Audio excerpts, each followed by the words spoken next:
Okay, let's unpack this.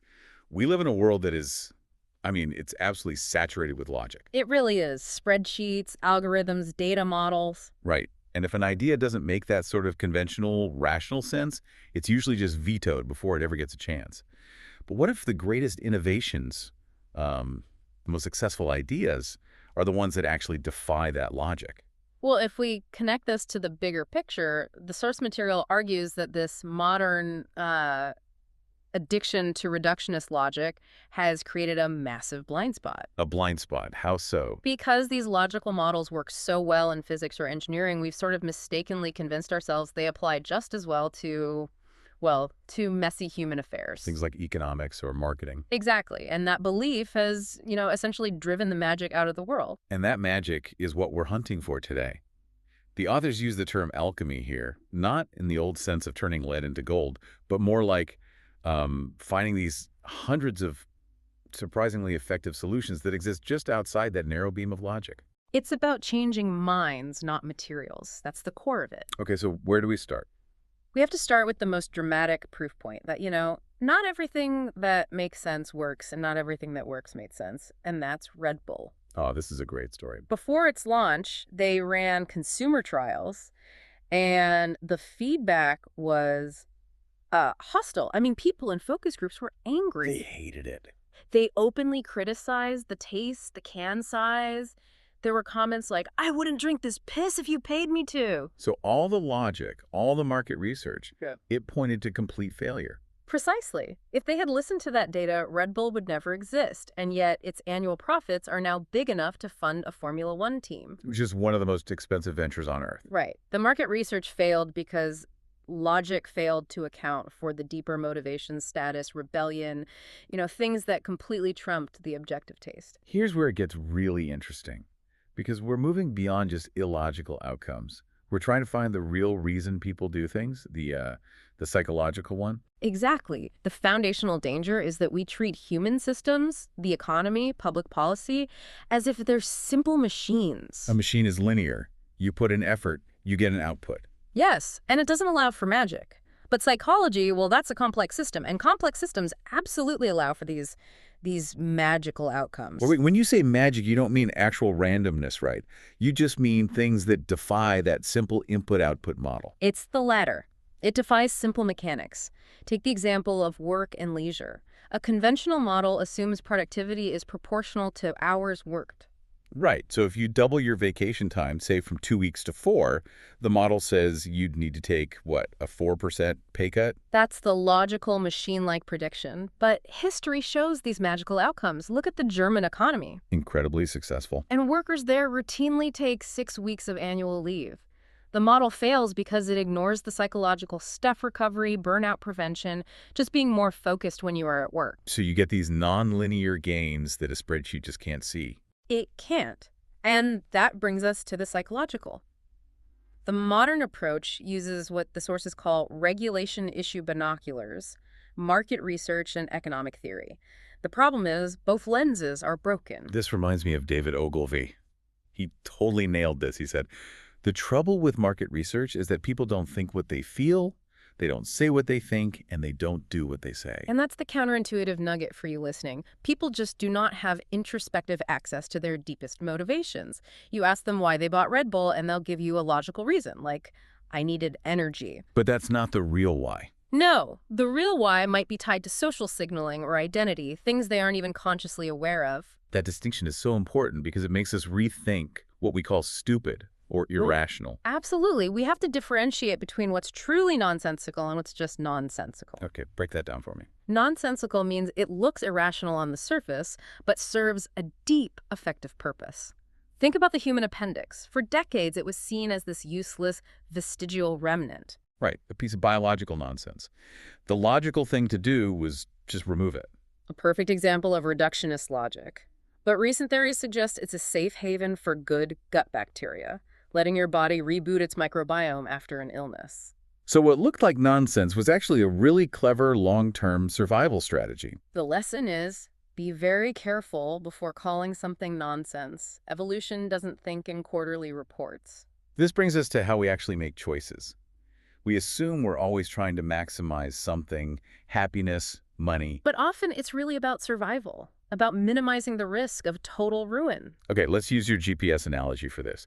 You're driving to the airport.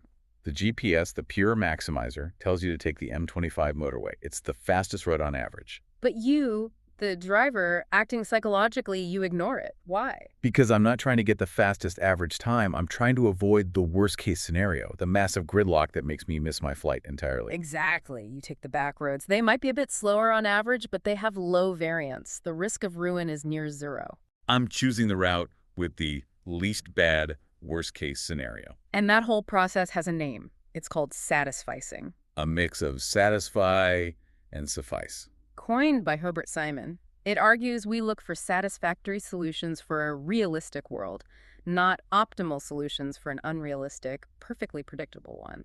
So if maximizing is the fantasy, satisficing is how we actually get by in reality. It is. Think about buying your first secondhand car. The rational question is, what's the best car for the money? But that's not what you're really asking yourself. No, the unconscious psychological question is, who can I find who is trustworthy enough to sell me a car? You want someone with reputational skin in the game. Because avoiding the catastrophe of buying a total lemon is way more important than maximizing the miles per gallon. It's all about risk aversion. And this risk aversion shows up as defensive decision-making, especially at work. Take flying to New York. Many business travelers will pick JFK Airport over Newark. Even though Newark is often faster, maybe even cheaper, on paper it seems totally irrational. It does, but JFK is the default. If your flight to JFK is delayed, your boss blames the airline. But if you, or your assistant, booked the less common Newark flight and it gets delayed, The blame lands on you for being different. exactly. The insight here is that blame, unlike credit, always finds a home. Choosing the default is like buying insurance against personal blame. That is so powerful. And you can see that playing out everywhere. People aren't maximizing company welfare. They're minimizing their own personal damage. And this need to avoid ruin is actually rooted in a deep mathematical reality. We have to talk about the difference between 10 times 1 and 1 times 10.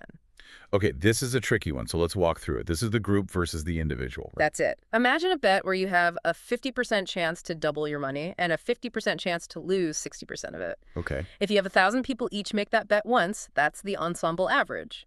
The group as a whole will make money.